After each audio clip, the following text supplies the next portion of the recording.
মিয়ানমারে ভূমিকম্পের পর বাংলাদেশে ভূমিকম্পের ঝুঁকি বেড়ে গেছে বলে মত দিয়েছেন বিশেষজ্ঞরা। ভূমিকম্পটি হয়েছে ইন্দো বার্মা সাবডাকশন জোনের মধ্যে। সাবডাকশন জোন হলো এমন একটি এলাকা যেখানে দুটি টেকটনিক প্লেটের সংঘর্ষ হয় এবং একটির নিচে অন্যটি তলিয়ে যায়। এই ইন্দো বার্মা সাবডাকশন জোনের বিস্তৃতি বাংলাদেশের দক্ষিণ পূর্ব এলাকা পর্যন্ত। এটি ভূমিকম্প প্রবণ এলাকা হিসেবে পরিচিত।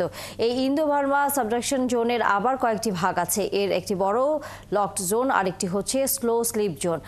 লক জোনে ভয়াবহ ভূমিকম্প হয়ে থাকে। এটি বাংলাদেশের পূর্ব প্রান্তে বা সাবডাকশন জোনের পশ্চিমে অবস্থিত। কাজেই বাংলাদেশেও বড় ধরনের ভূমিকম্পের ঝুঁকি আছে।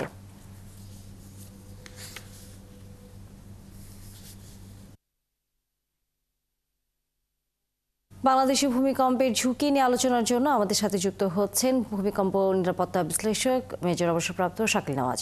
শাকিল নওয়াজ, আপনাকে স্বাগত সংবাদ সংযোগে। আমাদের সকলেরই আসলে প্রথম জিজ্ঞাসা সেটি হচ্ছে, এই দুই দেশের ভূমিকম্প 7.7 মাত্রা যখন হয় তখন বাংলাদেশের ভূমিকম্পের মাত্রাটা আসলে কতটুকু বেড়ে গেল? দেখেন, আমি ধন্যবাদ জানাচ্ছি প্রথমে আমাকে আমন্ত্রণ জানানোর জন্য।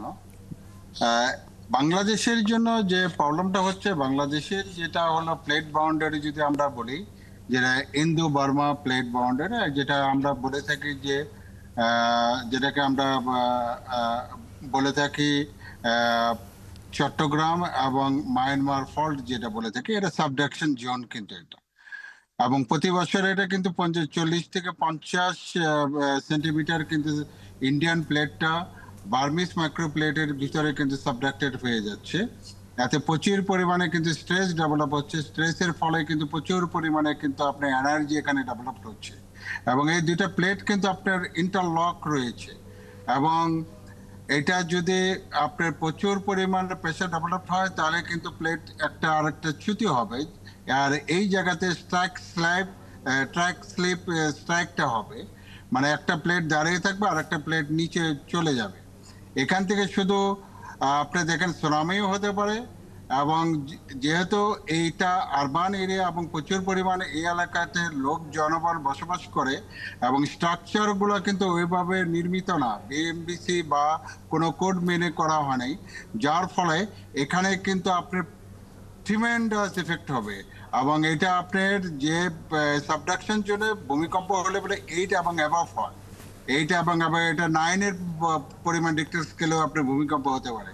সেক্ষেত্রে চিটাগাং এর আমি যেটা বলি 80 থেকে 90% বিল্ডিং কিন্তু আপনার কলাপস হয়ে যাবে, কারণ এই বিল্ডিংগুলো অনেক পোর এবং কনস্ট্রাকশন মেনে চলে নাই। আর এই জায়গাগুলোতে আমাদের প্রস্তুতি অনেক কম। আমাদের যেমন আপনার বলি যে কমিউনিটি লেভেলের প্রস্তুতি অনেক কম। ফায়ার সার্ভিস নিয়ে লোকজন বলে অনেক কিছু, ফায়ার সার্ভিস কিছু করতে পারবে না। ফায়ার সার্ভিসে কয়টা স্টেশন আছে, সে তো তার স্টেশন থেকে বের হইতে পারবে না। তো এখানে কমিউনিটি যদি রেজিলিয়েন্সি ডেভেলপ না করা হয় তাহলে কারো ক্ষমতা নাই এবং মৃত্যু আর মৃত্যু গুনতে হবে, আমাদের ডেড বডি আর ডেড বডি গুনতে হবে, আর কিছুই করার নাই এবং পরিবেশ নষ্ট হয়ে যাবে। এবং এমনও হইতে পারে যে কিছু এলাকায় অ্যাবান্ডন ঘোষণা করতে হবে।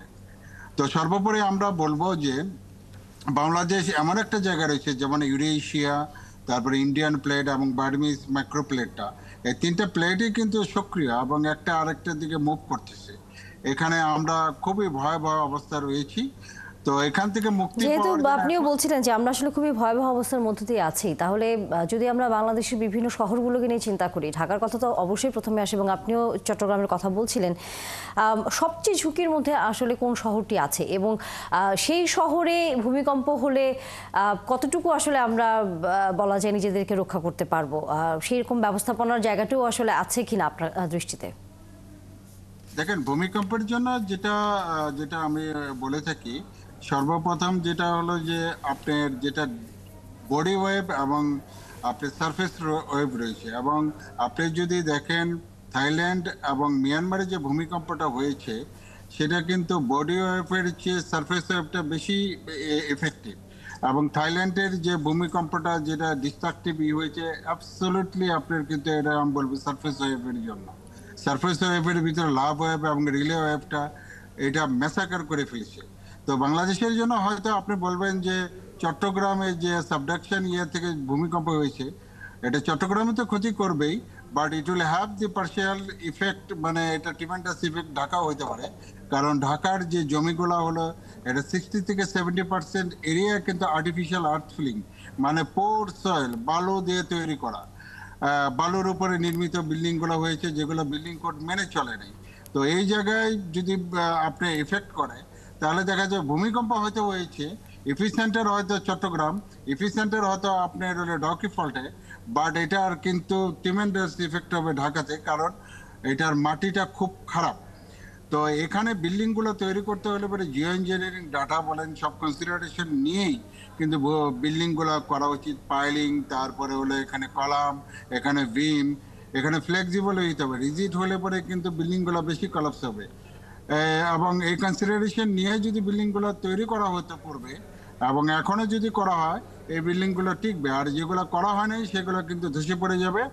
আমি মনে করব যে বাংলাদেশে যে ডিজাস্টার মিনিস্ট্রি আছে এবং রাজুক যারা আছে, তাদের ইমিডিয়েটলি এটা করা উচিত। তারা এটা গায়ে সারা একটা করছে, তাদের যে রিপোর্ট আছে এটা গায়ে সারা রিপোর্ট। এটা গ্রাউন্ডে কিন্তু কোনো এটার কোন বিল্ডিংটা কি ধরনের তাদের অ্যাসেসমেন্ট কিন্তু নাই। হাইপোথিসিস বইতে তারা ডেভেলপ করেছে 72,000 বিল্ডিং ভেঙে যাবে, 2 লাখ বিল্ডিং বাইরে, এটা হাইপোথিসিস। কিন্তু প্রত্যেকটা বিল্ডিং যে অ্যাসেসমেন্ট করবে সেটা কিন্তু রাজুক বা কেউ করেনি। তো এই জায়গায় আমি মনে করি যে ইন্ডিভিজুয়াল বিল্ডিং অ্যাসেসমেন্ট করে সেগুলো রেট্রোফিকেশন বা এটা স্ট্যান্ডার্ডিং এর ব্যবস্থা করতে হবে, আর কমিউনিটি ডেভেলপ করতে হবে। তা না হলে এখানে আসলে ছোট করে আমাদের আলোচনা আসলে শেষ করতে হবে, কিন্তু ছোট করে আসলে আমরা আপনার কাছ থেকে আবারও একটু পরামর্শটা শুনে নিতে চাই, কারণ যেহেতু আপনিও বলছিলেন যে আমরা ঝুঁকির বাইরে না কোনোভাবে, সেটি হচ্ছে ভূমিকম্প হলে প্রাথমিকভাবে আমরা নিজেদেরকে কিভাবে রক্ষা করব। That's great. প্রাথমিকভাবে নিজেকে রক্ষা করার জন্য একটা হলো যে আপনার যেটা হলো কমিউনিটি লেভেলের প্রিপারেশন, যেটা হলো আপনাকে জানতে হবে ভূমিকম্প হলে পরে আপনি কোন অবস্থানে যাবেন। প্রত্যেকটা লোক, প্রত্যেকটা ইন্ডিভিজুয়াল লোক জানবে তার বাড়ির সেফটি অবস্থা কি। কারণ ভূমিকম্প হলে পরে সে মানে ট্রিমর যেটা ট্রিগার হলে পরে ইউ ক্যানট মুভ, 1 মিনিটের মতো মুভ করা যাবে না। সেই জন্য বাড়িতে একটা সেফটি জায়গা অবস্থা করতে হবে, এবং ওই জায়গাতে অবস্থান করার পরে আপনি 60, 59 থেকে 1 পর্যন্ত কাউন্ট করার পরে যখন আপনি দেখবেন যে সবল আছেন, সুস্থ আছেন, তখন তাড়াতাড়ি আপনাকে বের হয়ে যেতে পারবে। কারণ হলো মেন ভূমিকম্পের পরে কিন্তু দেখা যাচ্ছে যে থাইল্যান্ড একটা 12 মিনিট পরেই কিন্তু আপনার এটা হয়েছে, আপনার সেকেন্ডারি ওয়েভ কিন্তু আসছে। তো এরকম কিন্তু সেকেন্ডারি ভূমিকম্প কিন্তু আসবে 4-5 মিনিটের ভিতরে। যত তাড়াতাড়ি বিল্ডিং থেকে বের করে খোলা আকাশের নিচে দাঁড়াতে হবে এবং ওয়েট ফর মানে মানে ন্যাশনাল লেভেলের মানে আপনার কলের জন্য অপেক্ষা করতে হবে আপনি বিল্ডিং এ প্রবেশ করতে পারবেন কিনা। বাট থামরিল হলো 1 মিনিটে জন্য অবস্থান নেওয়ার জন্য সেফটি জায়গা আপনার বিল্ডিং এ একটা তৈরি করতে হবে, নির্বাচন করতে হবে। এবং বেস্ট পজিশন হলো ভীম এবং কলামের সংযোগস্থল।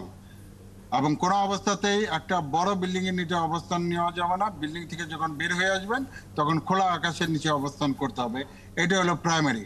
বাকি হলো যে ডিভাস্টেটিং যদি হয়, এটা যদি ডিস্ট্রাকটিভ কোনো কিছু হয়, প্রচুর ক্ষয়ক্ষতি হয়, তখন কিন্তু ন্যাশনাল পর্যায়ে এটা ব্যবস্থা নেবে, তারা শেল্টারের ব্যবস্থা, তারপরে বাদ বাকি ব্যবস্থাগুলো নেবে। ঠিক আছে, এটা হিউজ প্রিপারেশন দরকার। আপনি কিন্তু আমি বলবো যে খোলা আকাশের নিচে অবস্থান নেওয়ার কথা বলছিলেন প্রাথমিকভাবে, কিন্তু ঢাকা শহরে বা পুরো বাংলাদেশের খোলা আকাশের নিচে দাঁড়ানোর মতো অবস্থাটা আসলে আছে কিনা, যে প্রশ্ন বারবারই আসলে আসে, সেভাবে নিজেদেরকে আমরা আসলে রক্ষা করতে পারবো কিনা যদি বড় ধরনের কোনো ভূমিকম্প হয়। ধন্যবাদ শাকিল নওয়াজ, যুক্ত হয়েছেন আপনি আমাদের সাথে।